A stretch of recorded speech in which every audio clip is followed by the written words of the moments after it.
I can't control whether your husband or wife will live or die or get sick or leave you or get a divorce. I don't want any of that to happen to any human being. I hate suffering. I do anything I can to help people not suffer. But I can't control that. You can. There are people who have lost their arms, lost their sight. There have been people that have been through the most horrific experiences in life, and they found a way to still be happy because they've made the decision that life is too short to suffer. I've interviewed dozens and hundreds over the years, but dozens that have impacted my soul, that made me realize I can change this. I've just gotten used to it. I've bought into the theory that this survival software that's constantly running and making you suffer, that's normal. No, that's what the mind will do. And mind has been around forever. What I'm gonna do is something different. And the way I get out of suffering, I give myself a 90-second rule. It's really simple. I say, look, if I feel myself starting to feel that stress, feeling that pissed offness or upsetness or concern or worry about my kid, whatever, I realize that's not gonna make it better. Life's too short to suffer. And then I just kind of breathe slowly, slow everything down, and I just watch the thought go by and go, look at that crazy thought. Because everybody's had crazy thoughts. Everybody's had the thought, I'm gonna kill that son of a bitch, right? And then you don't kill them because you don't believe that thought. It's the thoughts that are stressful that you believe that mess you up. When you question them, you break the pattern. There are certain patterns that cause people to be fulfilled, to be happy, to fit, to be strong, to feel alive, to be vibrant, to have passion in their life, to do well financially, but even more importantly, emotionally, psychologically, spiritually, in their health and their relationships. And there are also patterns that make people frustrated, overwhelmed, depressed, sad, lonely, cause them to be struggling financially, struggling with their body, struggling intimately. And those patterns, they're not because there's something wrong with somebody, it's because of a pattern that we're doing. Now, what's the fastest way to create a change? In basically developing the one thing that all people have in common who succeed, they're leaders. Because I don't care what style you are, I don't care if you're a mom, if you're a great mom, you lead your child, you're not led by your child. Or a great dad. If you're a great business person, you're a great salesperson, you're a great negotiator, you're a great anything, you're a great human being. This has been my entire life's obsession. What makes the difference in people's lives? And that leadership component, as I say, it doesn't always mean somebody follows you. A leader is somebody who lives life on their terms, that you will never settle for less than you can be or share or give or create. It's not what we get that makes us happy, it's who we become. How we live our life, who we are as a person. People can take away all the things, but who you become, no one can take away. And the problem is most of us are trying to be something we're not. And it isn't so much about change, about changing yourself. The change happens when you be yourself. Know thyself, that's the hard part for most people, and then be thyself. Because most of us in our lives, out of our desire for respect or achievement or love or connection or something, we've been trying to be the way we think we have to be in order to get that love, respect, appreciation, whatever it is we've been after at some unconscious level. And we've been doing it so long that we think that this is who we are. Because success without fulfillment is failure. And I can't tell you how many people I work with who are supposedly the best in the world at what they do, and they have more money than they can spend, and they have all these people that love and respect them, and yet they're unhappy inside. Because if you want to know what's really you, where you're going to be alive is when it's really you. And you may even think you know who you are because you've been living a certain way, but I'll tell you how you'll know. You'll feel euphoric, you'll feel strong, you'll feel unlimited, you'll feel free. I have seen, out of 3 million people around this earth in 80 countries, I've seen just about anything you can see, and there are only so many patterns. And what you're going to find underneath all of this behavior is we have the same needs. When you understand what those needs are and which ones you're focusing on, you start to understand why people do the crazy things they do, including you and I. And you begin to understand, hey, there might be a better way to meet my needs, and I don't have to get caught up in this game of stress and frustration and upset, or I could really help this person I care about, because I could see what's really going on. Part of what we want to accomplish here as leaders is we want to become practical psychologists. We want to understand what's really going on so we can help, so we can make a difference, so we can transform. So yes, of course you can do better in your business, because the more you understand about what people need and want, the greater you're going to be, the better manager, better leader, the better mom or dad, the better friend. And there's a better you that's available when you understand what's driving you. But most of us are running patterns over and over again, and we want to free that up. To free it up, we got to break the pattern. We got to do things that are different. So we're going to do something different. I'm not here because I believe in positive thinking. If you think that's what I believe, you don't know much about me. I'm not one of those people that believes you're supposed to go to your garden and chant, there's no weeds, there's no weeds, there's no weeds, there's no weeds. There's weeds right there. All right, that's what I believe. Here's what I believe. I believe that if you really want to be effective, you got to tell the truth.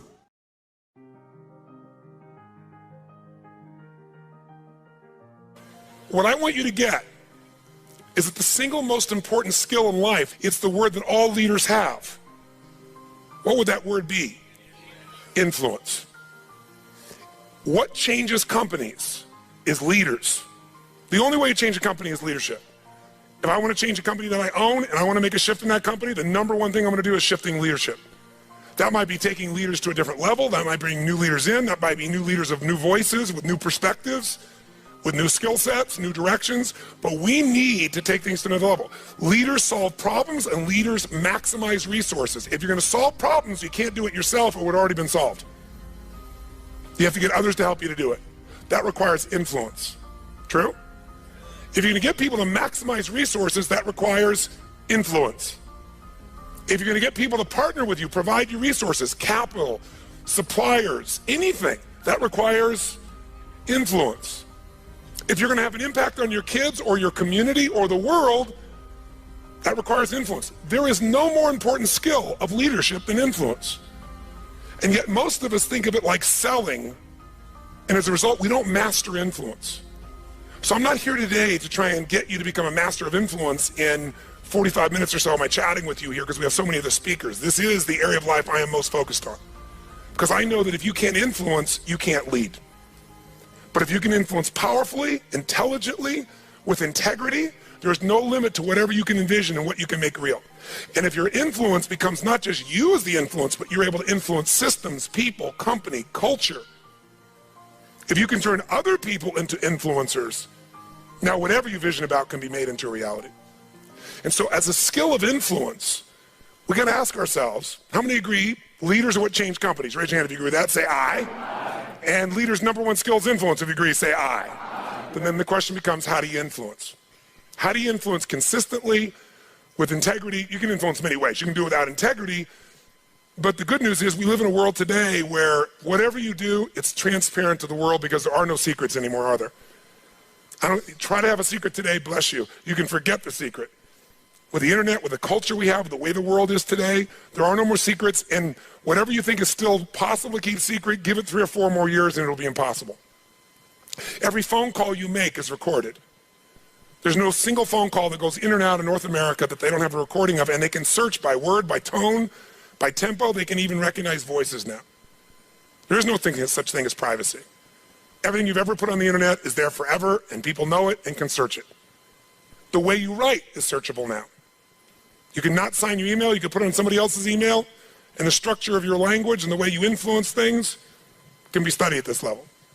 So the good news about that is manipulation as an ongoing tool for success is over.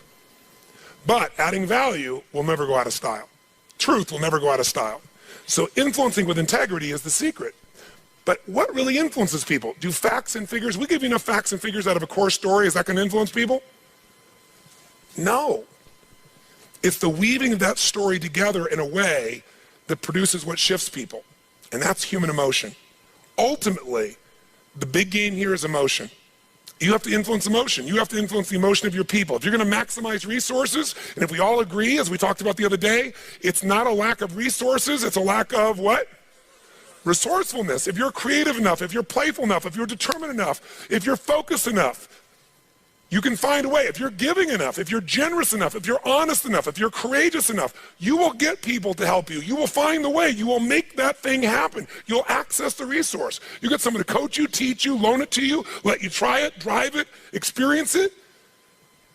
So it's the ability to influence emotion, because that's what affects our intellect.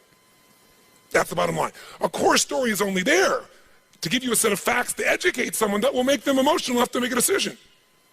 And what they do is they go through a series of things that you have emotions about. They may say them in a non-emotional way, but the only reason they work is because you know they're going to open the person's emotion.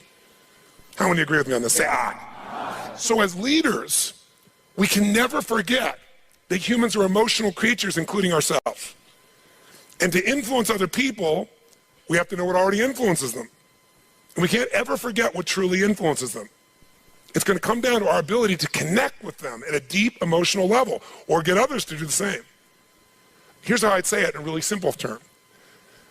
To influence someone, you have to already be influenced, right? To move somebody, you better be moved. To touch somebody, you can't touch somebody about your product or service or vision or idea or your company if you're not touched. To persuade others, you have to be persuaded. You can't give somebody else what you don't have. Now, you may have it intellectually, and here's the challenge. When you first meet somebody in your relationship, and you're all excited, what's the level of energy like? 0 to 10, make the sound of that energy. You meet somebody you're totally excited by, make the sound, everyone. 6 months, 6 years, 20 years later. It's scary, isn't it? And it's not time, because there are people I've been with them, been together 65 years, and they're still out of their mind for each other. They make the same amount of noise you did in the beginning here. What changes is, very often, when you're around something enough, I don't care what it is, there's a law called the law of familiarity. The law of familiarity says this: if you're around something enough, you take it just a little bit for granted. And it doesn't matter what it is, it's not that you don't care, it's that you get used to it. It's that the variety of it is not quite as high, it's not so new, and with that, sometimes you give it less significance. Even though in your heart you know it's significant, you don't keep the aliveness of it. It becomes something you intellectualize versus something you feel inside your body with a passion. So there are people who say, but we love each other. Yeah, well, that's great. You know, hug each other every now and then. You say you love each other, little kiss like that. Was that how it was in the beginning? No, it isn't time. It's that most people don't understand that this emotion, this intensity, this passion has to be constantly reinforced every single day. And like any muscle, if you don't use it, so then you have the base understanding of why you do what you do, but you've lost the energy that makes it alive. And so if you're gonna be touching people, you gotta be touched. So then the question is, how do we influence ourselves? How do we influence other people? We gotta get them into their emotions. We gotta get ourselves into the emotions that are gonna move us to action. And we gotta do that ongoing, because otherwise all the stuff you wrote down will die. It'll die in your book, it'll die in your head. There has to be a level of emotion, a level of hunger in you that makes you go follow through. There's got to be a level of energy in you that when you go share it with people, you're able to influence them to follow through. And when they don't do it, enough to get back in there with them again and get them to do it again. This is where the whole game gets won or lost. Do you agree or disagree with me on this? So what we got to look at is, first of all, us. How many of you have days when you wake up and you feel like, I don't want to talk to people today? How many got days like this in your life? Say I. But again, as I said the other day, if you're the leader, you don't have that choice. If you're the leader, you have to get in a good state. If you're the leader, you have to get yourself in that place. And how many of you have had some gut checks? Let me see again in the last 6 months, 12 months in your business with economy changing like it's never changed before. How many have had those gut checks? Say I. So what do? We have to become masters of influence, which means we have to be able to master the state of our own organization. To master the state of our own organization, we've got to know how to change that. How fast, my friends? How fast? And where does it have to start? Ourselves, since we're the first constraint. And if we can do it with ourselves and influence, then we can teach everybody else to influence. We've said business is innovation and marketing. You have to influence people to innovate, because they're not going to just do it because they're used to what works and it's easier and they know it. Innovation means massive what?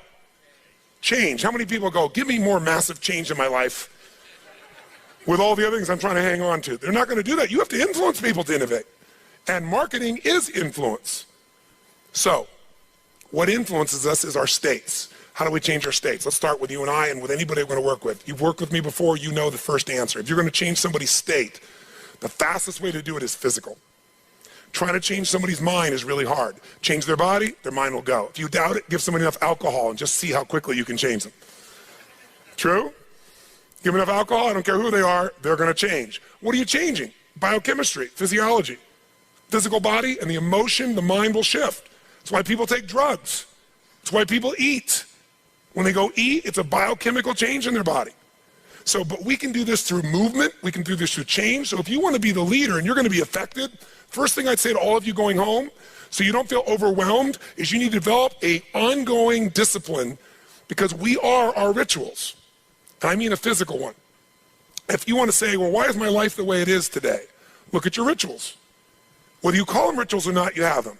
Most of you get up and you have a set of rituals. You go straight to email, or you go straight and work out, or you go have your breakfast, or you hit the snooze alarm at least 3 times. It's your ritual. Who knows what I'm talking about here? And if you want to know what somebody's like, you can see their rituals. You can look at anybody's body in this room, if you had them take their clothes off, and you know some of their rituals or lack thereof. Is it true? If every day you get up and your ritual is you go to Starbucks and order a smoke boca, whatever those things are that you have, right? And a big muffin and whatever it is, right? And that's what you do every day. It's not hard to figure out what you're going to be like by 10:30 in the morning. You're going to be looking for your next coffee, your next whatever, because we want to stimulate your adrenal glands like crazy, and they're going to drop predictably.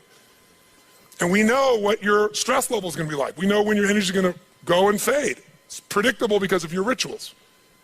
If you eat a certain way, you can predict that person's going to be fat and tired. You eat a different way, you know. If a person eats and they exercise a certain way, you know what their body's going to be like. Who here works out 5 days a week, never misses? It's just your life. Let me see your hands. Look at the number of people here. That's fantastic. That's really, give everybody a hand. That's really fantastic. Who here, honestly, never works out consistently? Right? Don't clap. Now here's what's interesting. I'm not saying one is right as one is wrong, but will those 2 different rituals create a different body, yes or no? If we wanted to really make it clear, we'd say everybody works out 5 days a week, stand up. We can look at them, sit down. Everybody doesn't work out, stand up, look at them. It'll be pretty obvious. Now, some people's metabolism is different. They can get by with different things, but you get the picture, don't you? Your relationships today are the results of your rituals. If the first thing you do every day when you come home is, hi, honey, and then you go and give them a little peck on the cheek, and then you sit down and start typing your emails, or you flip on the news, it's not hard to know what your relationship's going to be like. You guys might love each other, but it's going to be one boring, dead relationship. It's like having a brother or a sister. But if your new ritual was, and you just, in the beginning, you made it a ritual. You just made it for fun. You say, every day when I come home, the minute I'm going to do is I'm going to yell my husband or wife's name, or sometimes my wife's a little crazy, so I go, Lucy! I'm home. And then we both go running. Wherever she is in the house, wherever in the house, we go running full speed like lovers that haven't seen each other in 6 months. We do it, ask my assistant, all the time. Now, not every day, but it's our ritual to this process, right? It's just a crazy thing. Thank you. Thank you. I appreciate the hand, but that's not why I'm telling you to do this. I'm telling you this because I want you to create yours. Because when you do that and you're playful and crazy, and you do that on a regular basis, like you can't wait to see each other. And the biggest ritual that we have besides physical, and by the way, let me just say to you this. When you go home, if you want to transform your business, transform you by creating first, if you don't already have one, a set of physical rituals that you're not going to miss. I don't care if it's 3 days a week, 4 days a week, something that's going to make you physically strong, because in a place where there's going to be a lot of fear, the way you deal with crisis is number one thing you should do is feed your mind. And you're doing that. Get yourself new answers. Immerse yourself in new environments. Get new voices. Have new perspectives. Ask some new questions. Isn't that what we've been doing here? Right? And we're doing it together and bringing all these people together. I basically, to create innovation in your life and marketing, I've assembled here 19 people. You assembled 5 days of your life, and we're just rocking day and night. It's the total immersion of what I taught you in innovation. It's really what it is, but it's got to continue. For it to continue, though, we've also been managing your state to a great extent. Right? Most of you don't go home and 4 or 5 days a day start clapping like crazy and screaming and shaking. You don't do that yourself. Right? And so some of you are going to go like, wow, it doesn't feel the same as at the seminar and stuff. You know, I'm back here by myself and my people aren't doing this. But some of you will go home and initiate this. You're going to have your Physiology 5, your 5 minutes of physiology shift, once an hour, once every 90 minutes, or no more than once every 2 hours. You're going to start your morning with everybody, and you're going to bring in and get some little audio clip of something from a movie or something that blasts across, the room, and have everybody stand at attention. You're going to do some crazy stuff if you're smart. Go over Zappos and see what they do. They got the most crazy stuff going on there. All the stuff that I do in seminars, they do every day at their location with their people. And people can't wait to get to work and they're in a certain state.